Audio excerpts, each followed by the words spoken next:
Here's a closer look at this mess. So you can see this whole section of the 2x8 had rotted out and cut out, and they replaced it with a 2x6 and this 2x4 to make up the difference. But there's the end of the 2x8. So I think what I'm gonna do is I'm just gonna pull all this out and put a new 2x8 in there, and then I'll reconnect all the joists to that 2x8. There's a ledger strip on the inside. Well, on this portion there was. So yeah, just gonna pull it out and replace it all.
Shot the laser across to check the heights of the piers just to see if they are even, because the floor is humped up right there. But just when I was looking at it, something didn't seem right, and I was sensing it's about a 5/8 of an inch difference, almost 3/4 of an inch difference. So you can see on this block here, laser skimming the top, right on the edge. Those down there are hitting right about where the piers are. And then right here, we're about, like I said, 3/4, about 5, I'd say 5/8 is more like it. And we'll just take a look down here. So you can see this, let's see if I can see exactly. That's about, we might be slightly above the block over here, but it's making less difference all the way over here than it is all the way back there. Pretty darn close. But what I'll do is I'll jack up the building. I'll lift up on the building and slip something in there, and that will make this part not dropping down, because it's making it seem like there's a hump right here, because it's having to go and it hits there and then drops down. So it's not a huge deal, but that will make a difference in the flatness.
Started work today late morning, and it is after 1:30 in the morning right now, 1:30 a.m.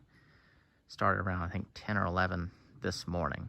Was able to tear everything off, remove the old rotten patched up band, tear open the underside of the crawl space, pull off all the sheathing, whatnot, open that up there, and had to deal with a pretty rough storm that happened today. Hail the size of golf balls, a torrential rain. But I made my way through it and pinned this tarp up because it was howling the wind. But yeah, got everything taken care of. The 2x8 is in. It was a little tricky. You know, once you remove this much framing, you know, this whole floor system was sagging, and you know, so I was having to jack it here and there and fit it in on one end, get that in, then come and jack it up on this side, fit it in, bang the framing around. A lot of people look at stuff like this, and a lot of European people especially, and they'll give you a hard time over wood framing because yes, it rotted. But even a lot of places that are masonry, they still have interior walls, and when things go wrong with masonry, it's just a whole different ball game. You know, you're talking in 4 days, I think total, I'll have this whole thing ripped open and patched back up. Think of that. You know, that's incredible to be able to do all that one person, and it's really not even that expensive. Got 2 of these 2x8s. They were 20 a piece, probably 15 2x4s. And if I used OSB, it's $10 a sheet right now to close that up and then put some house wrap around it until you get to the next step. I'm probably going to vinyl side this whole thing, so I'm just going to put the T111 that was on it back up.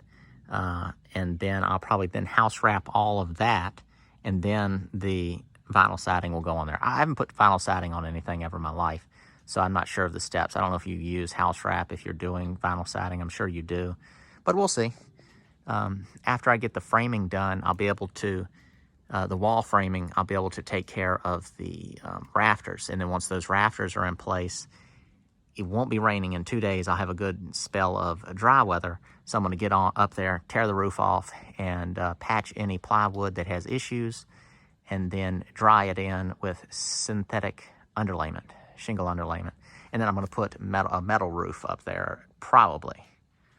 I just haven't resolved exactly where I'm getting it yet because it's kind of expensive to do a metal roof. But it's easy, fast labor because I don't want to put shingles up there myself. So I'm thinking the metal will just save me so much time, just putting it down 2 feet at a time, work my way across. It would take, I'd have it all up in a day. You know, that would include flashing it all in to where it connects to the trailer and everything. But yep, that's it. Thank you all, and I'll see you tomorrow.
Band replaced.